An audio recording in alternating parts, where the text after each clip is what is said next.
Hey, YouTube. You know, I don't get it. Every time I'm setting up the camera and everything, it seems nice and bright in here. And then I set it up and it seems like it goes dimmer. Oh well. I even have the door open. Okay. Let me set up a little closer. Maybe that'll help, right? So, I was going to do my next video on what vitamins and stuff I take on a daily basis. But, I was thinking about um, a van versus an RV. Let me get my coffee. So, good morning, everybody. Shout out to the new subscribers and to my old ones. Thank you for watching. Please like and subscribe and comment. I will get to your comments if you're not automatically approved. Some of my older people are their comments are automatically approved to go through. That's why you see some and you may not see yours. Yeah, my last video I explained a little bit. So, I wanted to talk about today a little bit about why we would choose maybe an RV over a van. You remember I told you the other day, I know, look at, see those? I know. And I have no sinus infection going on. I don't get it. I think it's shadow. Let's see if we can get rid of it. They disappear when I smile. No. Anyhow. Oh, what a day. Good Lord. So first of all, you know what? I dropped 2 pounds, guys. One first day on ketos. Yesterday, for breakfast, I had 2 eggs, 2 sausage patties, and cheese. Yeah.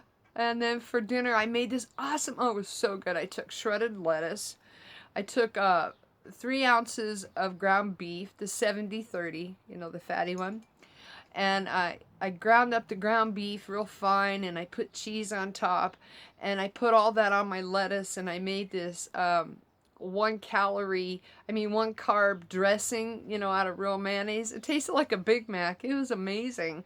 There's actually videos on how to make that. So if you want to make it before I get around to making it on camera, I know, right? I gotta dye this hair. You see this? I know I'm so off on other subjects today. Anyhow, it's called the Big Mac. Keto's Big Mac. So it was nummy. It was so good. Anyhow, I want to talk about a van versus an RV. Whether it's a class A, B, or C. Now, first of all, your class Bs are more like a van. Most of them you can park in a driveway. So we're going to eliminate the class B out of this conversation. And we're going to classify it as a van. Okay? Yeah, they could be tall and they could be a little wider, but for the most part, they're just a nice big van.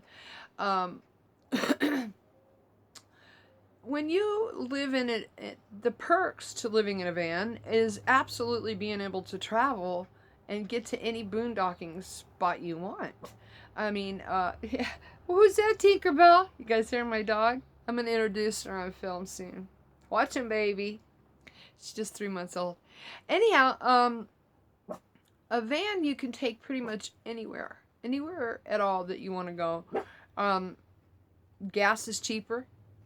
Absolutely. The roads you can maneuver are better. You can get better spots. I think that you could travel farther.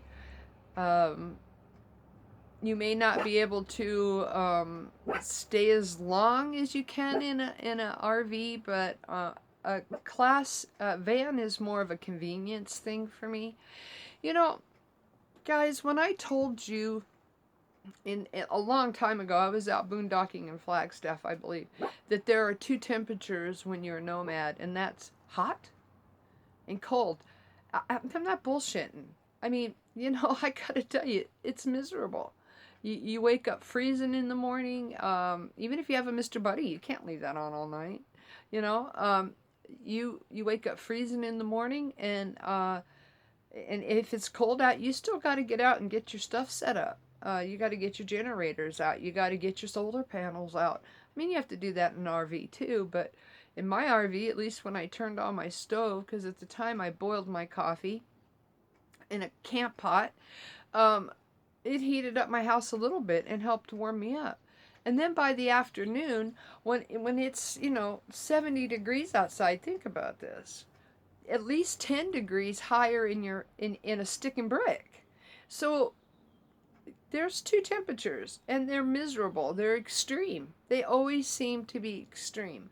There's never like a good day where you're comfortable at night and you're comfortable during the day. You're either hot or you're cold.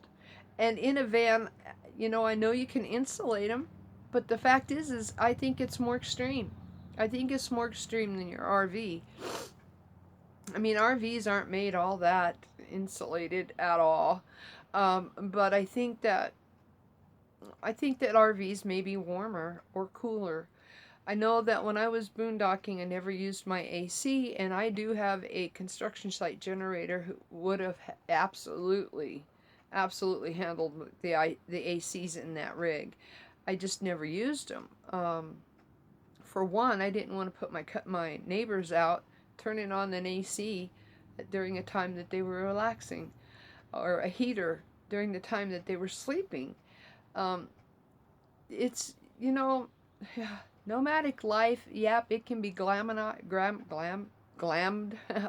Let's just say it that way. It can be glammed up, but the fact is, it's a very, very rough life, you guys. It's a very hard life.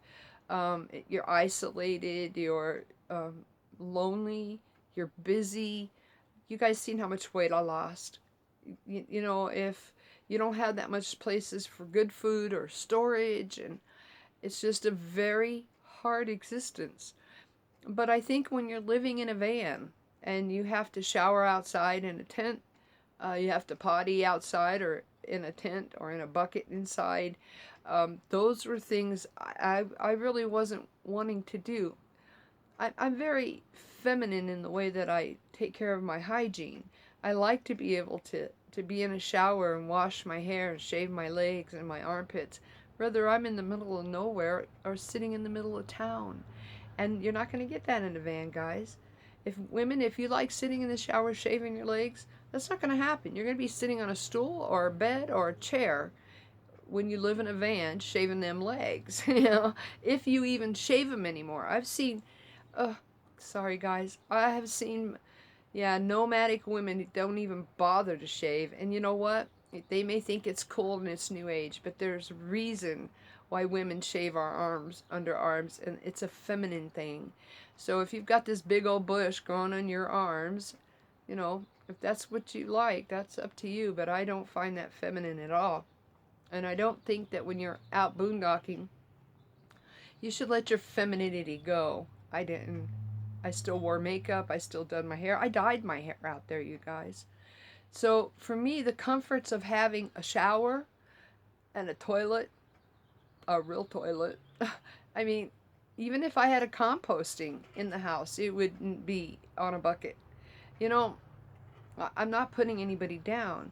I'm just saying, before you take this nomadic venture, before you get out there and you go buy a van because they're cheaper or they get better gas mileage, you can get to spots you can't normally. You can sleep in a Walmart parking lot. I mean, think about it. Think about the hardships. You can't just get up and brush your teeth, guys. No. You can't just go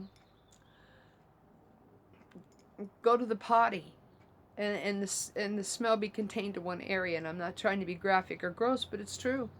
If you have to go potty in your van, I mean, really? Yeah, no, I can't do it. Just saying. And I'm the first one that loves to fall asleep on my couch or in my chair. I have since I was a kid. Beds to me are boring. Just saying. But with my arthritis and my neck, I have to stretch out sometime during the night. That's my bed. So, to me, I think that the pros to a van are you can go anywhere you want to go. The gas mileage is cheaper. You can sleep in parking lots and south. You're not going to get noticed for the most part if you keep your lights off, yada, yada, yada. You've seen the videos. Are you going to always be cold? Yeah. Are you always going to be hot? Yeah. And in the same day. I actually feel sorry, and have thought a lot and prayed a lot about those in vans this winter. This was a very cold winter in Arizona. And right now, we're in March, and we'll be up just to 79 degrees today. You guys, normally when St. Patty's rolls around in Phoenix, we're looking at 100. So it's been a very, very cold winter here. Not, it's just a constant cold. It never really warms up. So, and we're gonna have a miserable summer. So, think about it. Um, what do you want? I've told you how I felt about being in an RV. I love the fact that I can go to my bathroom and go potty and the house doesn't smell. I love the fact that I can take a shower and dye my hair and shave my legs and my armpits, look in a mirror and put on makeup and do my hair. That's important to me. What is important to you? What's important to you if you're going to venture out being a nomad? Is it because of financing? And I'll address a question that was asked to me that I didn't post. Did I buy Halo the same way I bought Betty Sue? Absolutely not. Fool me once, shame on me. You fool me twice, shame on me. I had such a bad experience going own or carry that, yeah, this time I bought private and I am financed through a bank. Um, you can find great deals on Craigslist, absolutely. And I'm not saying you can't find an owner carry. You absolutely can. Just put your ad up, tell them what you're looking for and what you're willing to pay. Um, and with that being said, you can go to any car lot that finances and buy a van. So getting your vehicle really is quite easy if you have a steady income. Um, so no, to those people who want to know, did I get Halo the same way I got Betty Sue? Absolutely not. Betty Sue is Halo is in my name.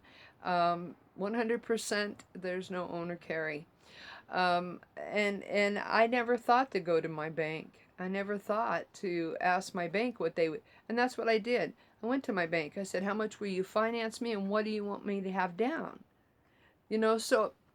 And not only that, whatever vehicle you may be buying, if you're getting that RV for say 30,000 and the RV is worth 49,000, that extra 20,000 helps goes, you guys. So research it, talk to your bank, find the RV you want, ask the owners if they'll hang out while you check with your bank. Go to your bank. Find out what the low boo book on that vehicle is. Find out what they're asking. That difference is your credit. That their equity is your credit. So, do I advocate owner finance? I'm bitter, guys. I can't say yes. I can't say no. But if that's the only way you can get out to be a nomad, do it. Just do it. Um, I feel that I would have lived in a van had I needed to, but I'm very thankful that I live in an RV. You've seen YouTubers out there that started in an RV, went to a van, and went right back to an RV. You've seen them out there there's a young man who lived in a van for 2 or 3 years. And I've told you guys how isolated and alone you feel. He was so bad, he rented an apartment and got the hell out of that van. He's back. But he's back in a Class C, and he feels more at home. It's the size of a studio. Just saying. So remember that along with the confinement of a small vehicle like a van, you're going to be dealing with loneliness and isolation. You're going to be dealing with all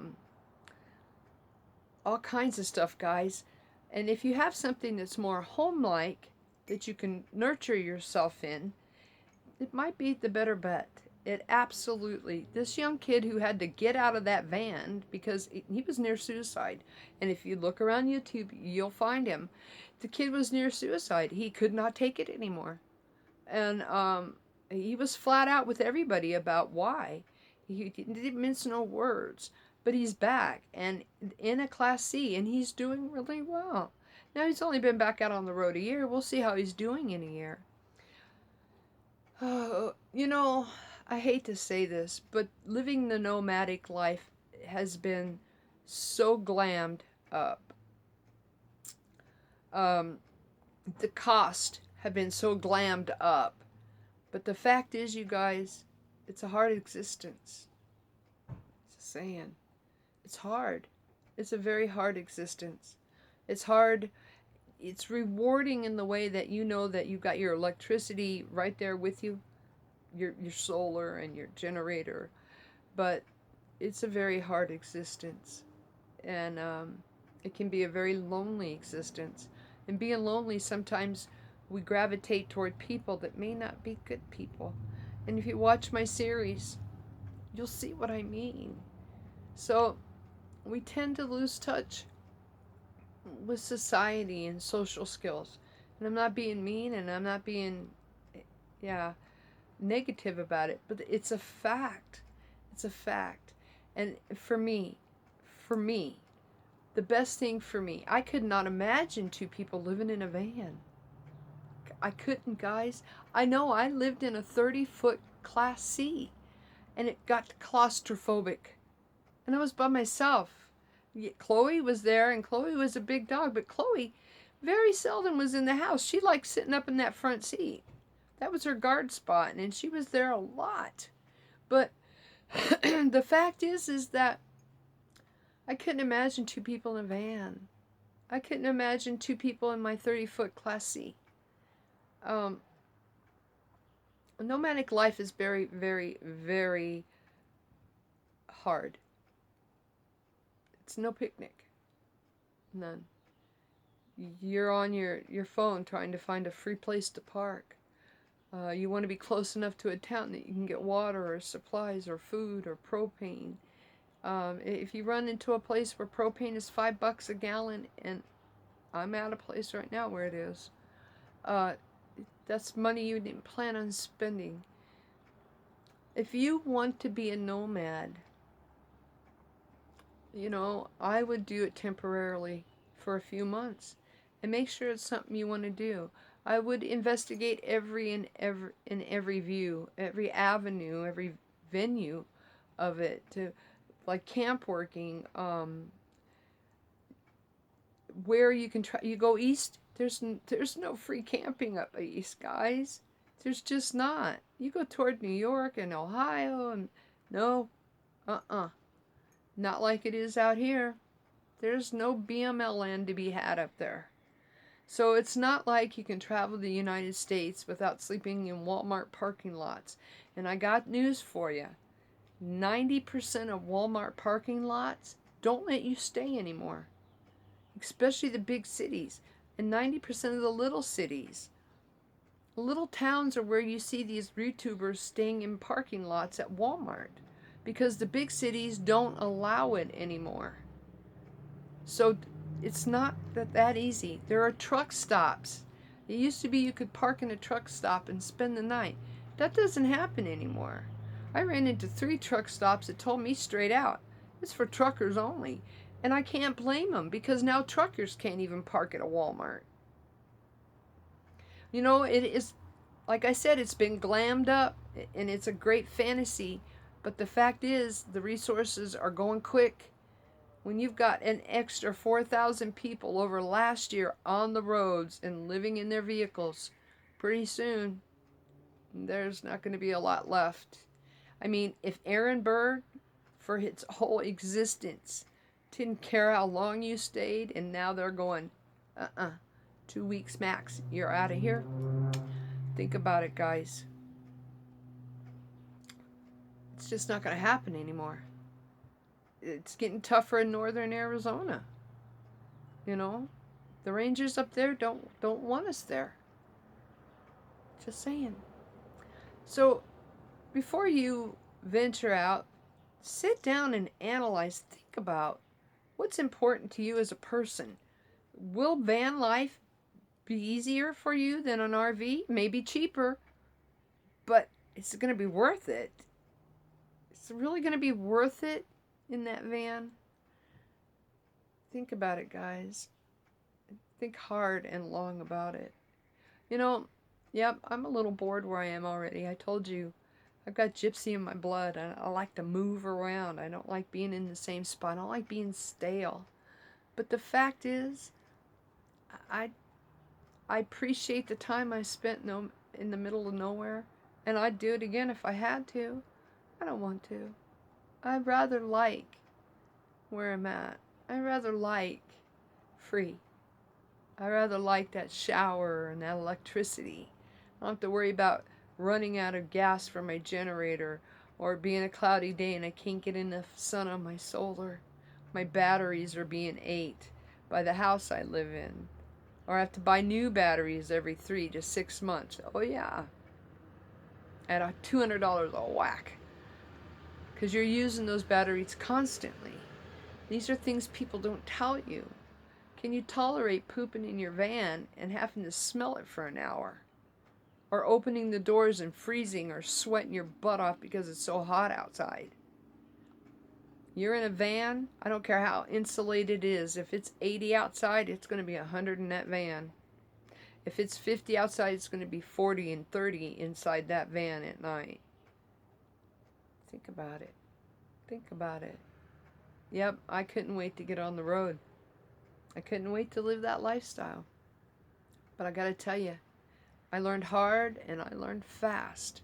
I learned the little niches and glitches in my rig. I knew what I had to do to survive. I knew when to do it. But the fact is, it was no picnic. It was absolutely no picnic at all.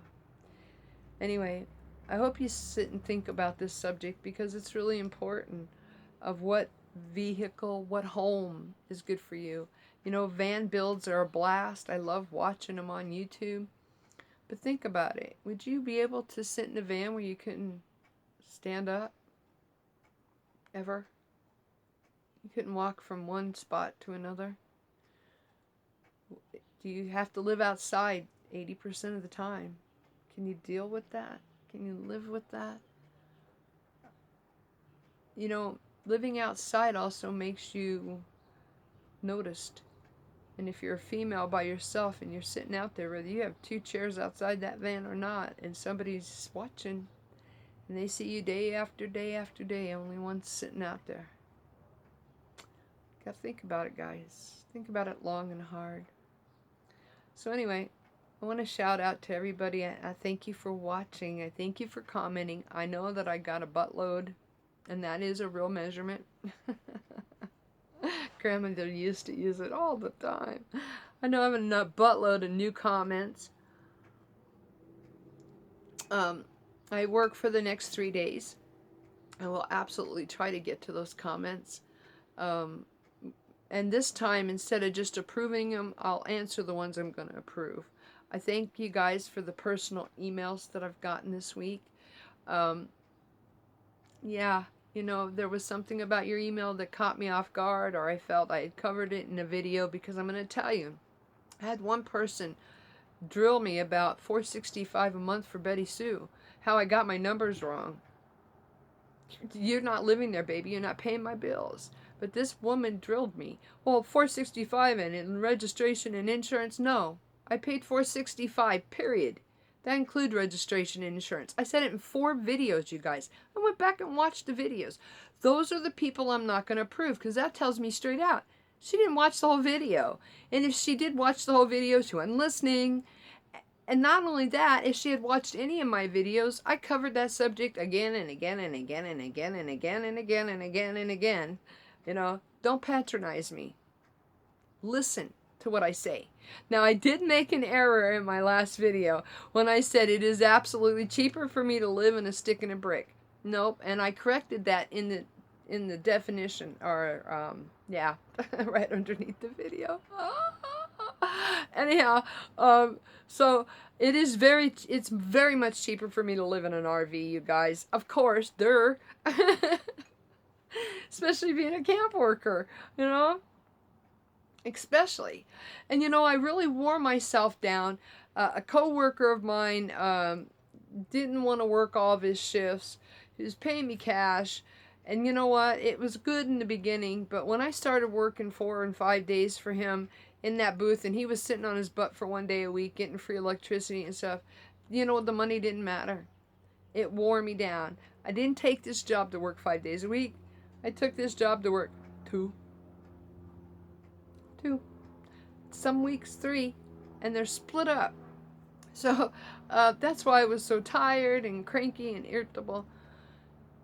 Anyhow, so I will be making another video. What am I going to make it about? I don't know. When am I going to get to my vitamins? I don't know. Something could come up that I think is really important to share with you guys and to have you think and study on and think about for yourself, you know.